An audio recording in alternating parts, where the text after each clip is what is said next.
ဟုတ်ကဲ့အားလုံးမင်္ဂလာပါခင်ဗျကျွန်တော်ဒီနေ့ဆွေးနွေးခြင်းတဲ့အကြောင်းအရာတော့ဝင်ချုပ်ခြင်းဆိုတဲ့အကြောင်းအရာကိုတင်ပြဆွေးနွေးကြည့်မှာခင်ဗျဝင်ချုပ်ခြင်းကကျွန်တော်တို့ဗမာလူမျိုးတွေမှာအဖြစ်တော်များပါတယ်လူတိုင်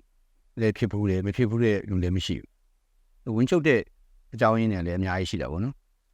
လူတွေမှာဆိုလို့ရှိရင်အမျိုးသမီးတွေမှာပို့ပြီးတော့ဝင်ချုပ်တယ်တက်ကြီးတွေမှာပို့ပြီးတော့ဝင်ချုပ်တယ်ဝင်ချုပ်တာ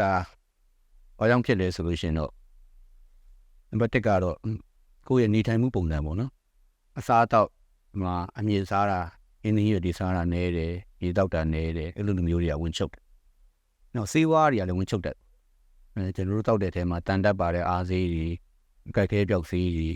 တွေးတိုးကြသည်အဲ့ဒါတွေဝင်ချုပ်တတ်ပါတယ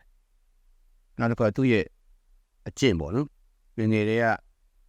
ဒီစားတွေမှာဝင်ချုပ်တဲ့အကျင့်ရှိတယ်အဲ့လိုလူတွေကလည်းဝင်ချုပ်တတ်ပါတယ်နောက်ကိုယ်ထဲမှာရှိတဲ့ယောဂတွေကြောင့်လည်းဝင်ချုပ်တတ်ပါဥမာကြောက်ကအားနေတဲ့ယောဂတွေတိုက်ရိုက်ဟော်မုန်းမကောင်းတဲ့အားနေတဲ့ယောဂတွေကိုယ်ရင်းယောဂတွေကလည်းဝင်ချုပ်တတ်ပါအုံနောက်အောင်ကြောမကောင်းလို့ရှိရင်တော့ဝင်ချုပ်တတ်ပါတယ်လေဖြတ်တဲ့လူနာတွေကဝင်ချုပ်တယ်ဥလန်းကြောင်းမှာရှိတဲ့ယောဂတွေကလည်းဝင်ချုပ်တတ်တယ်ဥမာကြီးတခုကျင်းသွားတာဥမာကြီးကင်ဆာဖြစ်တာပိတ်တာလို့ဆိုလဲဝင်ချုပ်တတ်ပါတယ်နောက်ဆိုအိုလန်းကြောင်းမှာပြဿနာတစ်ခုဖြစ်လို့ရှိရင်ဝင်ချုပ်တတ်ပါတယ်ဆိုအိုကွဲတာတို့ဆိုအိုမှာထွက်သားတွေလုံးလုံးတာမမှန်တာလို့ဆိုရင်ဝင်ချုပ်တတ်ပါတယ်ဝင်ချုပ်နိုင်တဲ့အကြောင်းတွေကတော့အများကြီးရှိပါတယ်ဝင်ချုပ်လို့ရှိရင်လက္ခဏာတွေကအရေးကြီးတယ်ပေါ့နော်ဝင်ချုပ်တာနဲ့ဆရာဝန်ပြရမလားစေတနာပြရမလားအဲ့လိုလည်းမဟုတ်ပါဘူးဝင်ချုပ်တဲ့အထဲမှာမှငကိုတော့ကဝင်းရှောနေရနေပြီးရုတ်တရက်ဝင်ချုပ်သွားတာပေါ့နော်ကျွန်တော်တို့ခေါ်တော့ chain of power habit ပုံမှန်ပဲတနေ့တစ်ခါသွားတယ်တနေ့နှစ်ခါသွားနေပြီးတော့ရုတ်တရက်ဝင်ချုပ်သွားတယ်ဆိုရင်တော့အဲ့ဒါနည်းနည်းသတိထားအသက်50ကျော်ငကိုတော့ကဘာမှဝင်မချုပ်ဘူးအသက်50ကျော်တဲ့ခါမှစပြီးတော့ရုတ်တရက်ဝင်ချုပ်တယ်ဆိုရင်အဲ့ဒါသတိထားအသွေးအားနည်းလာတာပေါ့နော်အဲ့လူနာတွေသတိထားရမယ်နောက်ဝင်သွားလို့သွေးပါတာဝင်သွားလို့သွေးပါရင်တော့အရေးကြီးတယ်ဝင်သွားလို့သွေးပါတယ်ဝင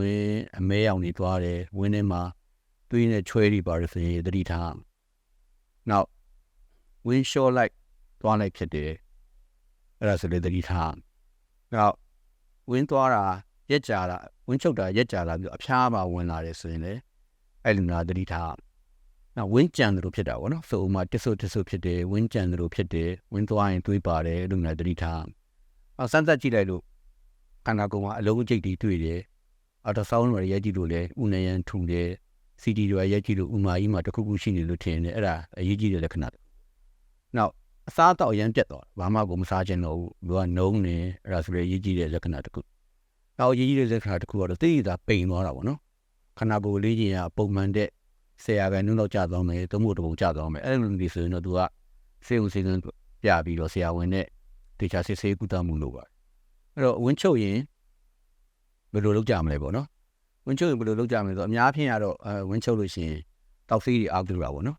ကျွန်တော်တို့ကတော့ဝင်ချုပ်ရင်တောက်ဆေးအားကိုးတာတွေကိုနံပါတ်1ကတော့ကိုယ့်ရဲ့နေမှုပုံစံကိုပြောင်းလဲစေချင်ပါတယ်နံပါတ်1လေ့ကျင့်ခန်းတော့ကျွန်တော်တို့လုပ်ဖို့လိုပါမယ်လေ့ကျင့်ခန်းလုပ်တာကဝင်ချုပ်နေမကဘူးကျန်တဲ့နှလုံးတို့အဆုပ်တို့ဥလန်းကြောင်းတို့ခန္ဓာကိုယ်ရဲ့စိတ်တကြွမှုတို့အများကြီးအထောက်အကူပြုတဲ့အတွက်အကျိုးတွေတန်ပါဖို့တော့လေ့ကျင့်ခန်းတော့မှန်မှန်လုပ်ရအောင်လေ့ကျင့်ခန်းတစ်နေ့ကိုအနည်းဆုံးနိုင်ဝက်လောက်ရှောက်ရမယ်အေရိုဘစ်ဖြစ်ဖြစ်အဲနေရိုဘစ်ဖြစ်ဖြစ်ယောဂဖြစ်ဖြစ်ဂျင်ကစားတာပဲဖြစ်ဖြစ်အိမ်တွင်းပဲဖြစ်ဖြစ်အိမ်ပြင်မှာပဲဖြစ်ဖြစ်လေ့ကျင့်ခန်းကိုတော့မှန်မှန်လုပ်ဖို့လုပ်နံပါတ်1ချက်ကတော့ကိုဝင်ချုပ်တဲ့လူနာတွေကလေ့ကျင့်ခန်းမှန်မှန်လုပ်အကောင်းဆုံးကတော့လမ်းလျှောက်တာကတော့ဇီးဘောနဲ့လူတိုင်းလုပ်နိုင်တဲ့လေ့ကျင့်ခန်းပေါ့နော်ကျန်တာတွေကလည်းစပိန်စီးတာတို့ရေကူးတာတို့စက်တောင်ရက်တို့ကြိုက်တဲ့လေ့ကျင့်ခန်းတစ်ခုကိုလုပ်ပါနံပါတ်1နံပါတ်2ကအရေများများတောက်ပါဝင်သွားဖို့တက်ကတော့ရေရှိမှပဲကျွန်တော်တို့ကဝင်ရသွားလို့ရမှာတချို့ရေတောက်တာအားနည်းတယ်ရေကို2ပလင်းကနေ3ပလင်းလောက်များများတောက်ပါရေဆိုတဲ့နေရာမှာလည်းကျွန်တော်တို့ကရေကိုပဲတောက်စေချင်ပါတယ်အဲ့ဒါစားရေသွေးချင်းတို့အချိုရည်တို့ gas ပါတာတွေတောက်လို့ရှိရင်ကျန်းမာရေးအတွက်မကောင်းပါဘူးရေကိုများများတောက်ပါတနေ့ကို2လီတာကနေ3လီတာတောက်ပါနံပါတ်3ကတော့ fiber တွေများများကျွန်တော်တို့စားဖို့လိုပါfiber တွေကဘယ်မှာပါလဲဆိုဟင်းသီးဟင်းရွက်ပေါ့ကျွန်တော်တို့နိုင်ငံမှာတော့သူများနဲ့မတူတာသူများနိုင်ငံမှာဟင်းသီးဟင်းရွက်ကစီးကြီးတယ်ကျွန်တော်တို့နိုင်ငံမှာတော့ပုံများများရတယ်လွယ်ကူလေးရတယ်လက်လက်ဆက်လေးရတယ်အဲ့တော့ထမင်းစားလို့ရှိရင်ဟင်းသီးဟင်းရွက်ကိုမျိုးစုံစားစေချင်ပါတယ်နောက်အသီးတွေစားလို့ရှိရင်လည်းအခေါ်မှာစားရင်ပူတော့ကောင်းတာပေါ့နော် တစ်ချက်ပဲကြောက်ရတာကျွန်တော်တို့ရှိမှရှိတဲ့အစားအသောက်တွေကအခွန်တွေကအတန်ရှင်းတာပါမယ်တချို့တွေလည်းပန်းသီးဆိုဖျောင်းသွင်းထားတယ်ပေါ့နော်ကိုကတန်ရှင်းတဲ့အခွန်တွေဟိုမှာပန်းသီးစားမယ်ဆိုလေအခွန်မှာစားလို့ရှိရင်ပိုကောင်းတယ်အာလူတွေစားမယ်လေတခြားဒီစေးအာလူရဲ့အခွန်တွေမှာလည်းခန္ဓာကိုယ်တဲ့ကောင်းတဲ့အာဟာရဓာတ်တွေအမြင်တွေအများကြီးပါတယ်တပည့်စည်းစားမယ်ဆိုလို့ရှိရင်လည်းအခွန်တွေပါတတ်နိုင်စားပေါ့နော်နောက်ကစိုးရဲ့စားမယ်ဆိုလည်းအရွက်ကြီးမှုအယိုးပါစားတတ်နိုင်တော့အမြင်ကိုကျွန်တော်တို့ကများများရစေတယ်အဲ့တော့အမြင်ကဘယ်ရမလဲဟင်းရဲ့မျိုးစုံကရမှာကိုနဲ့တဲ့ဟင်းသီးရဲ့ကျွန်တော်တို့ပုံမှန်ဒီမှာတော့ဟင်းသီးရဲ့ဆိုမျိုးပေါင်း1000ကျော်လောက်ရှိမှတင်တယ်အဲ့ဒါတွေများများစားပါနောက်အသီးနှံစားခြင်းအဖြစ်လည်းဝှချုပ်တာတက်တာလေနောက်ဟင်းသီးရဲ့ဒီဟိုဖြစ်ဖို့အတွက်အစိတ်အစံတွေလည်းများများစားဖို့လို့အစိတ်အစံတွေကလည်းဝှချုပ်တာကိုကာကွယ်ပြီးပါတယ်နောက်တစ်ခုကတော့ပဲများများစားဖို့လို့ပဲမှာပါတယ် fiber တွေအများကြီးပါတဲ့အတွက်အဲ့တော့ကိုယ့်ရဲ့လူနေမှုပုံစံမှာတော့ပြောင်းလိုက်မယ်ဆိုလို့ရှိရင်လှုပ်ရှားမှုတစ်ခုလိုမျိုးလေ့ကျင့်ခန်းလုပ်ပါဒီနေ့ကိုရေကို3 မိနစ်လောက်ဝင်အောင်တောက်ပါအသီးနှံ3မျိုးဟင်းသီးရဲ့3မျိုးလောက်စားပါအသားကိုလျှော့အဲ့ဒါဆိုလို့ရှိရင်ဝှချုပ်တာစပြီးတော့တက်တာအဲ့ဒါမှမရဘူးဆိုလို့ရှိရင်တော့ကျွန်တော်တို့ကဝှချုပ်တာအကျင့်လုပ်ပြီးတော့ဘယ်လိုခေါ်မလဲဆိုဝင်းကိုကျွန်တော်တို့ပြန်ပြီးတော့အကျင့်လုပ်ပြီးတာပေါ့နော်ဗမာစကားရှိတယ်မျက်စိမှာအကျင့်ဝင်းမှာအကျင့်ပေါ့နော်ဝင်းကမနေ့တိုင်းသွားတယ်ဆိုလို့ရှိရင်ကျွန်တော်တို့ခန္ဓာကိုယ်ထဲမှာဒီ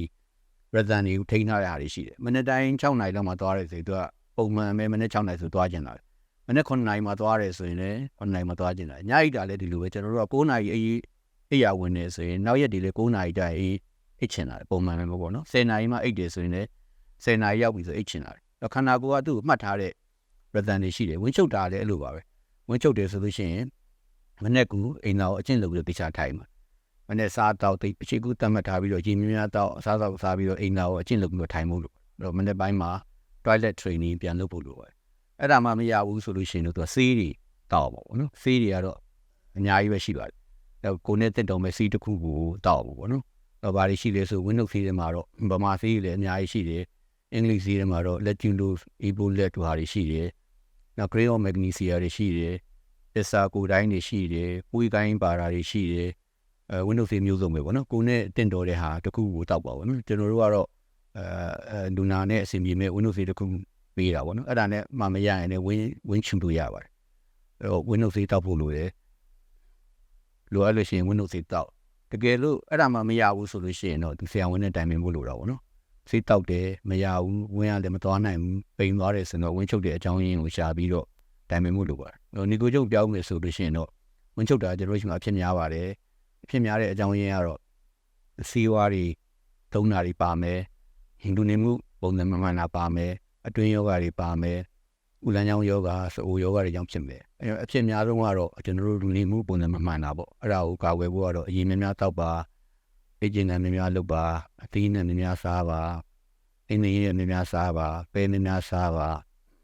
အင်္ဂါကိုအကျင့်လုပ်ပြီးတော့ထိုင်ပါအဲ့လိုလုပ်မယ်ဆိုလို့ရှိရင်ဝင်းချုပ်တဲ့ဝေဒနာကိုကာကွယ်နိုင်ပါတယ်ဝင်းချုပ်တဲ့နောက်ဆက်တွဲတွေကလည်းအများကြီးရှိတာပေါ့နော်ဝင်းချုပ်လို့ရှိရင်နောက်ပိုင်းကျလို့ရှိရင်စိုးကွဲတာတို့လက်ကောင်းထွက်တာတို့ဒီလိုမကောင်းတာတို့အများကြီးဖြစ်တာအဲ့တော့ဒီဟာလေးတွေပြင်လိုက်မယ်ဆိုရင်ကျွန်တော်တို့ဝင်းချုပ်ခြင်းကာကွယ်ပြီးတော့ကျွန်တော်တို့မနေ့မိုးလင်းတာနဲ့ရင်ဆိုင်ရမယ့်ဘဝတစ်ခုကိုရိုးရိုးရှင်းရှင်းနဲ့ဖြတ်သန်းနိုင်မှာဖြစ်ပါတယ်ခင်ဗျာနားထောင်ပြီးတဲ့အတွက်ကျေးဇူးအများကြီးတင်ပါတယ်ခင်ဗျာ